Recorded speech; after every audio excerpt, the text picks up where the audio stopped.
Hi everyone. और सब कैसे हैं? बढ़िया। तो आज हम आपको बताएंगे आंगल मैसूर युद्ध। तो सबसे पहले आप अपना नोट कीजिए, प्रथम आंगल मैसूर युद्ध। कोई टॉपिक में आपको दिक्कत हो एनी क्वेश्चन कर सकते हैं आप। ओके।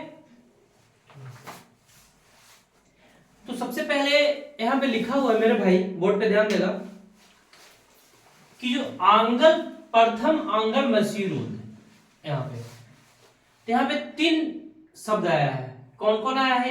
एक आंगल, बात को समझ पा रहे हो, और दूसरा मैसूर। तो आंगल मतलब क्या होता है? आंगल मतलब अंग्रेज। क्या होता है मेरे भाई? आंगल मतलब अंग्रेज। मोदी जी बोलते हैं कि जब हम चाय बेचते थे तो हम अंग्रेजी सीखे थे, हिंदी सीखे थे। तो लालू जी बोलते हैं आप अंग्रेज थे का पहले? तो अंग्रेज हम लोग एक ना कमेंट भाषा में करते हैं। तो आंगल, आंगल का मतलब अंग्रेज। लिखा हुआ है प्रथम आंगल मैसूर युद्ध, आंगल बर्मा युद्ध, आंगल नेपाल युद्ध। आपको कुछ भी लिखे, जैसे आंगल बर्मा युद्ध, यहाँ पे थोड़ा सा हम समझा देते हैं, ठीक है। आंगल आज थोड़ा सा लिखा हुआ नहीं है, कल इसको नोट करवा देंगे। तो प्रथम आंगल बर्मा युद्ध के मतलब बर्मा एंड अंग्रेज में लड़ाई हो रहा है। आंगल जहां पर भी आए अंग्रेज यानी ब्रिटिश। बात को समझ पा रहे हो यहां तक? अब देखो, एक तो समझ गए यहां पे। अब जो दूसरा है मेरे भाई, मैसूर। तो मेन मामला हमारा मैसूर ही चलेगा। मैसूर क्या है? मैसूर। अब मैसूर था कौन और मैसूर क्या था, ये चीज हम पिछले कभी समझा दिए, लोकेशन को लोकेट करवा दिए। जैसे कि मेरे भाई ये भारत का मैप बनाते हैं हम, ओके। यहाँ पे है मैसूर, है ना, दक्षिण में। बात को समझ पा रहे हो? यहाँ पे मैसूर रहता है, लेकिन वो मैसूर रहता कौन है, ये बात मैटर करता है। तो ये हो गया उत्तर भारत, नॉर्थ इंडिया, और ये हो गया साउथ इंडिया। तो दक्षिण भारत में एक आडियार वंश रहता है, आडियार वंश। तो बस समझना भी, ठीक है। हम विजयनगर साम्राज्य के अंतर्गत रहता है। क्या रहता है? विजयनगर साम्राज्य। जैसे कि उत्तर में मुगल रहता है ना, उसी प्रकार विजयनगर साम्राज्य कोई रहता है।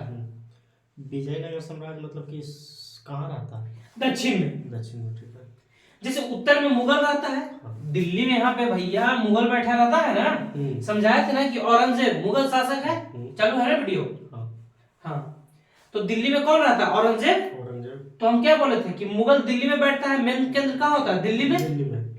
यहाँ पे दक्षिण में कौन रहता है? विजयनगर एक साम्राज्य। तो जो विजयनगर साम्राज्य रहता है उसका उत्तराधिकारी राज होता है कौन? मैसूर। उत्तराधिकारी राज का मतलब समझ रहे हो? भूल गए ना मेरे भाई? रिवीजन, तभी तो बोलते हैं बार बार रिवीजन करे यार भाई। जैसे कि देखो अब कैसे उत्तराधिकारी राज का मतलब बताए थे कि यहाँ पे मुगल था। बात को समझो। तो केंद्र में कौन हो गया? मुगल।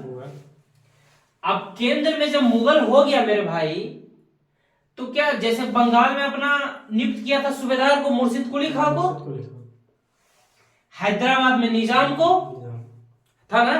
तो क्या किया था? सब अपना प्रशासन को चलाने के लिए अलग अलग नियुक्त किया था। जैसे कि प्रधानमंत्री तो अकेले सरकार नहीं चला सकते, बहुत सारे मंत्रियों का नियुक्ति होता है, जैसे वित्त मंत्री, गृह मंत्री, मुख्यमंत्री, सब क्या है, सब अलग अलग स्तर पे चल रहा है।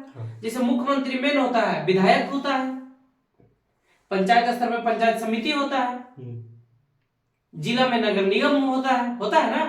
यहां तक समझ पा रहे हो? तो उसी को बोलते हैं उत्तराधिकारी राज। उत्तराधिकारी राज कहने का मतलब मेरे भाई, उत्तराधिकारी राज कहने का मतलब है मेरे भाई कि जैसे कि विजयनगर साम्राज्य रहता है, उसका उत्तराधिकारी कौन रहता है? एक मैसूर। मैसूर। अब मैसूर का जो शासक रहता है, अब बताते हैं।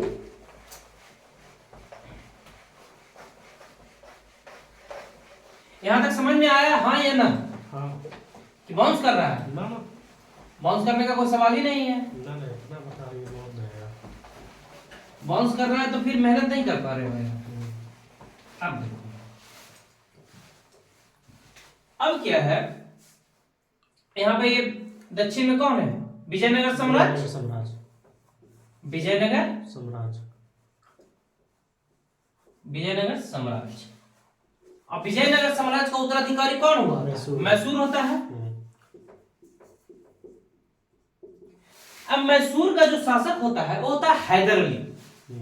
हाँ। हैदर अली। अब वो हैदर अली कैसे होता है ये हम आपको बताते हैं यहाँ पे, ठीक है? हैदर अली याद रखना है, ठीक है ना? ठीक है। अब क्या है मेरे भाई, विजयनगर शासक में क्या रहता है, हैदर अली को एक सेनापति के पद पर नियुक्त करता है। कौन? वहां का कोई शासक विजयनगर साम्राज्य का रहता है देवराज एवं नंदराज। तो वो रहते हैं हिंदू शासक। क्या रहते हैं? देवराज, हिंदू शासक, देवराज एवं नंदराज। नंदराज। बात को समझ पा रहे हो? अब देवराज एवं नंदराज रहते हैं। वास्तविक शक्ति क्या होता है? इनके पास होता है। लेकिन क्या करता है, ये दिन पर दिन धीरे धीरे कमजोर हो जाता है। और हैदर अली ना बहुत बड़ा ताकतवर होता है। बात को समझो, हैदर अली ताकत से भरपूर होता है। अपने आप को ना ये ताकत को इंप्रूव करते रहता है। प्लस ये फ्रांस से सहायता लेता है। फ्रांसीसी याद है ना कि ब्रिटेन आता है, सबसे लास्ट में फ्रांस आता है। यहां तक समझ पा रहे हैं नहीं? अब हैदर अली क्या करता है, अब देखो एक चीज हम बताए थे कि केंद्र में सत्ता कमजोर, यानी अपने आप को स्वतंत्र होने का कोशिश करेगा। याद है? गार्जियन वाला बात याद आया? क्या घर पे किसी का पिताजी का देहांत हो गया या कुछ कमजोर हो गया तो बेटा क्या हो जाता है? घूमने फिरने लगता है। बहुत अधिकतर केस में बहुत सारा बेटा सफल भी हो जाता है, ऐसा नहीं है। लेकिन यहाँ पे एक एग्जाम्पल के तौर पर हम सिर्फ इस चीज को समझा रहे हैं। तो एक्चुअली होता है क्या मेरा भाई कि विजयनगर का उत्तराधिकारी होता है मैसूर। अब मैसूर का शासक कौन? हैदर अली। अब वो कैसे बनता है? विजयनगर साम्राज्य में इसको सेनापति के पद पर नियुक्ति करता है। लेकिन विजयनगर का जो देवराज और नंदराज जो हिंदू शासक रहते इनको मार देता है हैदर अली। और इनको मारकर हैदर अली क्या करता है? स्वतंत्र राज्य की स्थापना कर देता है, मैसूर राज्य का। अब मैसूर राज्य का संस्थापक कौन हो गया? हैदर अली। एक क्वेश्चन यहां से बन गया। ये क्वेश्चन है, दिखाएंगे हम, यूपीपीएससी से पूछा हुआ है। अब हैदर अली आखिर इतना ताकतवर कैसे बन गया यार, कि मतलब विजयनगर के जो अड़ियार वंश रहते हैं उनको हरा देता है। तो देखो इसके पीछे कारण है कि हैदर अली बहुत महत्वाकांक्षी शासक रहता है। मतलब दृढ़ संकल्प वाला आदमी रहता है वो अपने आप को। हैदर अली, बात को समझ पा रहे हो? हैदर अली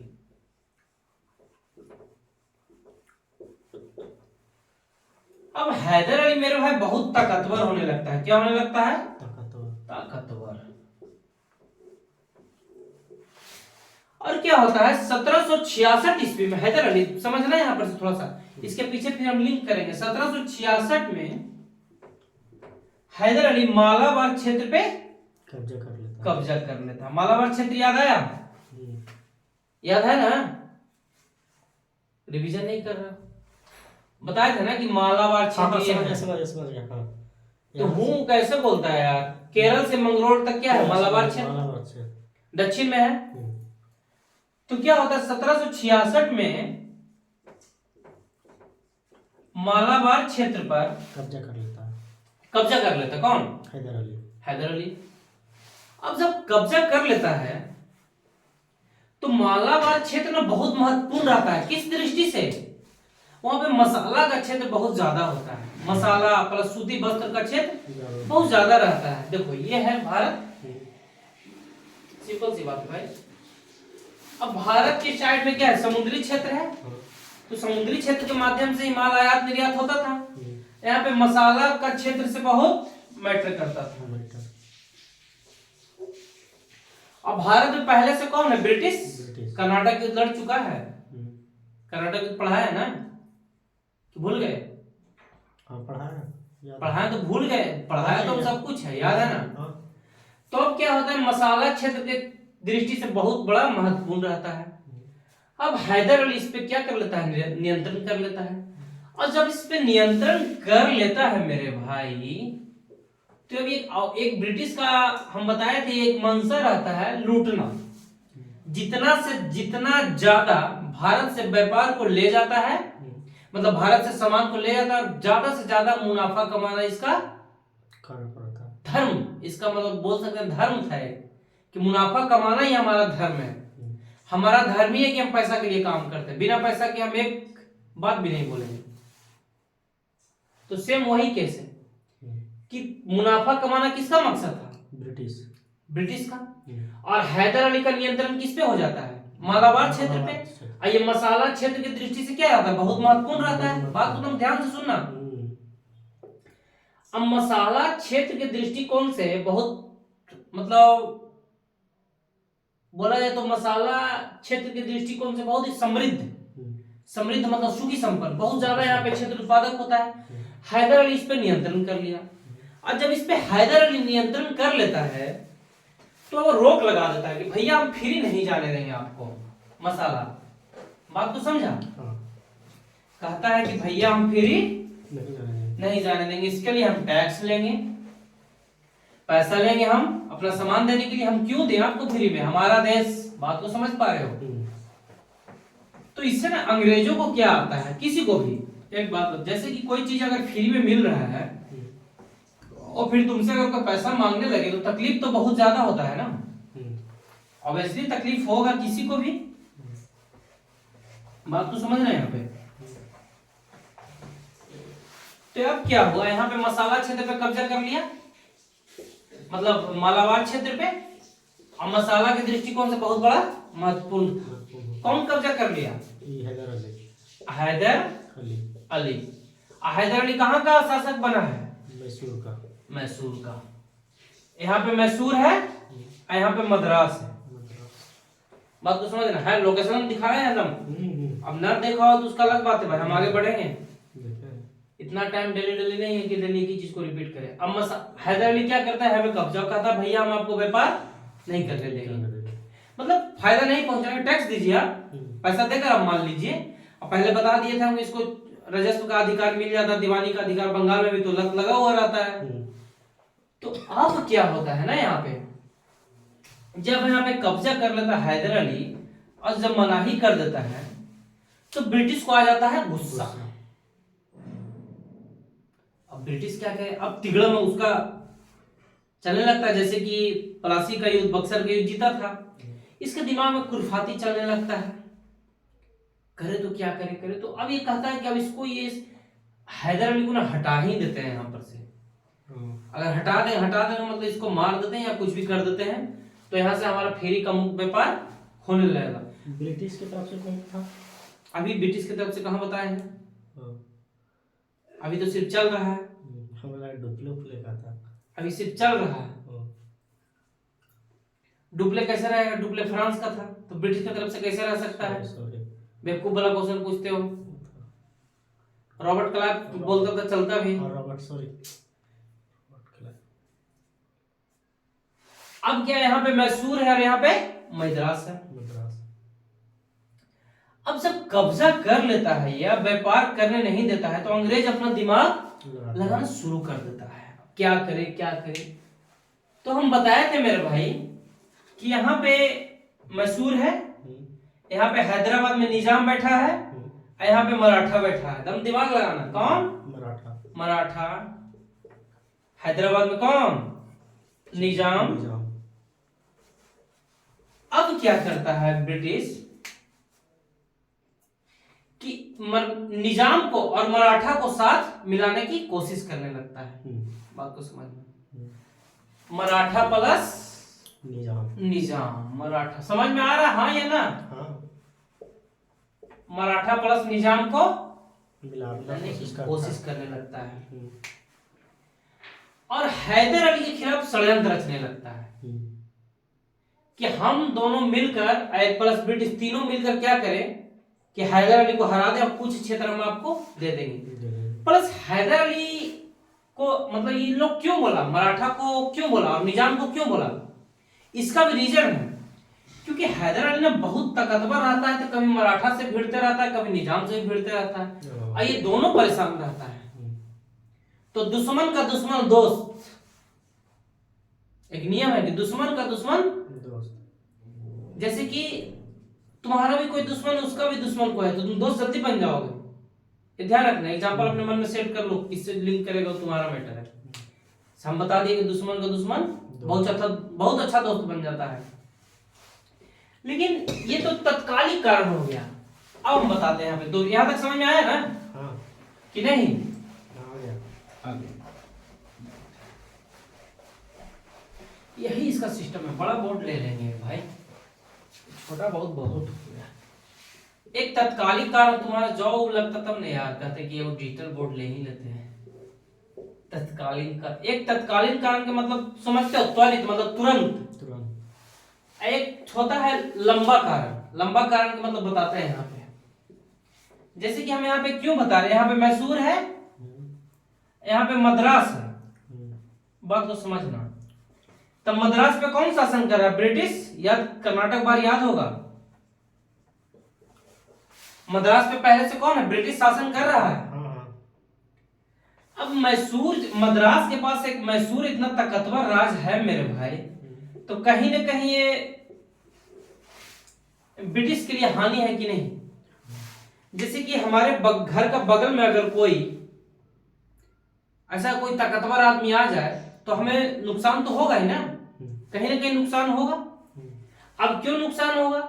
क्योंकि जब ये मैसूर पे हैदर अली है और मद्रास नजदीक है, तो कहीं बढ़ते बढ़ते इधर भी बढ़ सकता है, तो नुकसान है ना। दूसरा, ये पहला कारण हो गया। दूसरा कारण, फ्रांसीसियों से नजदीकी। बात को समझना, फ्रांसीसियों से नजदीकी का मतलब पता है क्या? कि हैदर अली फ्रांसीसियों की सहायता से डिंडुगुल में कहा? डिंडुगुल में एक शस्त्रागार की स्थापना करता है। शस्त्रागार का मतलब समझते हो? आधुनिकीकरण तोप होता है ना, उसका मतलब स्थापना करता है। तो कहीं ना कहीं ब्रिटिश के लिए हानिकारक है। अरे भैया, यहाँ पे जब हैदर अली मैसूर में बैठा है, मद्रास यहाँ पे है, और जब ये शस्त्रागार का स्थापना कर रहा है, प्लस किसकी सहायता से? फ्रांस की सहायता से, जो कि ब्रिटिश का प्रतिद्वंदी है। फ्रांस प्रतिद्वंदी का मतलब समझ, फ्रांस से कब से लड़ाई हो रहा है? वांडी पास के में समाप्त, 1760 में समाप्त हुआ। फिर भी फ्रांस यहाँ रहता है, ऐसा नहीं कि नहीं रहता है। पूरा सफाया हो जाता है, लेकिन दक्षिण पूर्वी में रहता है, दक्षिण में कुछ क्षेत्र पर रहता है। तो फ्रांस से नजदीकियां बढ़ते रहता है। इससे ब्रिटिश बहुत परेशान हो जाता है कि भाई ये तो फ्रांस से नजदीकी भी कर रहा है, प्लस ताकतवर राज भी है। ऐसा क्यों कर रहा है? सब मामला मसाला क्षेत्र का। मालाबार, आखिर मामला कहाँ पे जा रहा है? व्यापार का। जो मालाबार क्षेत्र है, यहीं पे तो मसाला क्षेत्र हो रहा है ना। अब ये नजदीकी फ्रांस से बढ़ा रहा है, प्लस ताकतवर राज भी है। अब इसको लेकर ना ब्रिटिश को टेंशन हो जाता है। अब ब्रिटिश क्या करता है कि निजाम प्लस मराठा, क्या बताया था कि यहाँ पे निजाम भी बैठा है, मराठा भी बैठा है, अब ये तीनों मिलकर षड्यंत्र रचना रहता है। किसके खिलाफ? हैदर अली के खिलाफ। अब हैदर अली को पता चल जाता है। अब जब हैदर अली को पता चलता है तो हैदर अली गुस्सा हो जाता है और ब्रिटिश पर आक्रमण कर देता है। और ब्रिटिश पर आक्रमण करता है तो आक्रमण होता है और उसमें ब्रिटिश का हार हो जाता है, ब्रिटिश हार जाता है। बात को समझा? जब ब्रिटिश हार जाता है तो यहाँ पे समझना कि हार के बाद एक संधि जरूर होता है। हर युद्ध में देख रहे होंगे, लमसम तो हो ही जाता है मेरे भाई। पलासी में हुआ ही, बक्सर में हुआ ही, कर्नाटक में हुआ ही, सब में तो हो ही रहा है, तो इसमें भी होगा ना। बात यहाँ तक समझे या नहीं समझे? अब देखो, अब जो हैदर अली क्या करता है कि ब्रिटिश पे क्या किया? हमला। अब हैदर अली पे, हैदर अली हमला किया ब्रिटिश पे, ब्रिटिश क्या हुआ? हार गया। अब बुरी तरह से हार जाता है यार। अब ब्रिटिश हार जाता है तो उसके बाद संधि होता है। पता है कौन सा संधि? मद्रास की संधि। कौन सा संधि? मद्रास की संधि। समझ में आया कि नहीं? हाँ। मद्रास की संधि होता है। अरे पूछ, यहाँ से 2 क्वेश्चन पूछता है कि प्रथम अंग्रेज मैसूर युद्ध कब होता है? 1767 से 69। प्रथम अंग्रेज मैसूर 67 से 69। अगर गवर्नर पूछ ले तो कौन? वेरेस्ट। ठीक है, तो यहाँ से आप क्वेश्चन पूछ सकते हैं मेरे भाई। पूछिए कि प्रथम अंग्रेज मैसूर युद्ध कब होता है? 1767 1769। किसके और किसके बीच में होता है?